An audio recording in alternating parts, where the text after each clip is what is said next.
Aha. Imamo još samo pola. Još samo pola ostalo. Sve beba pojela. Sve beba pojela. Pojela, pa da. Pa sta gledaj kako beba ručka, pa ćeš ti popodne da je hraniš, pa da. Aha, njam njam.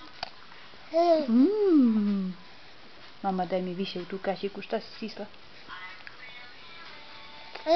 Jeste, šta si stisla, ništa ne daš. Evo sad ćemo malo više.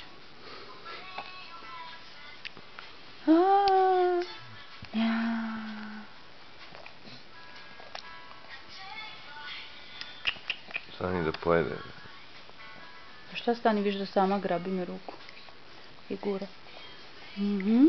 Daj mama, daj. Ući ću ti u tu šerpu tamo što držiš. Daj. Hoću još. Hoću nego šta.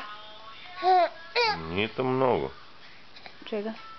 Pa rekla 2, 4, 6, 8, 10, 12. Dobro. Svaki dan malo više. Danas imamo 2 višnje više nego juče.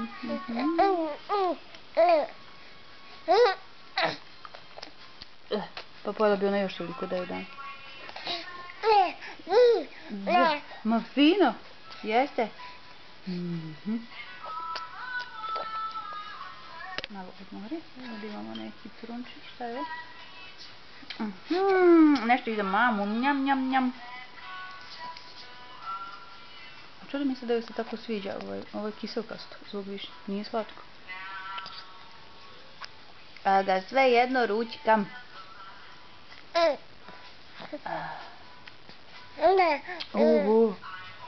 Hoću još? Hoću. Hoće?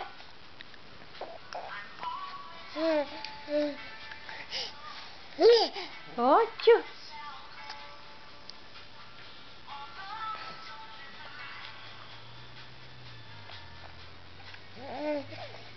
Da.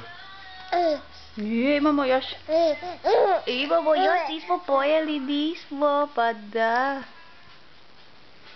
Samo malo da se izmak. To ne moraš ti da se izmakti. Ko da je snimaš sve? Pa snimam. I noga baš te radi.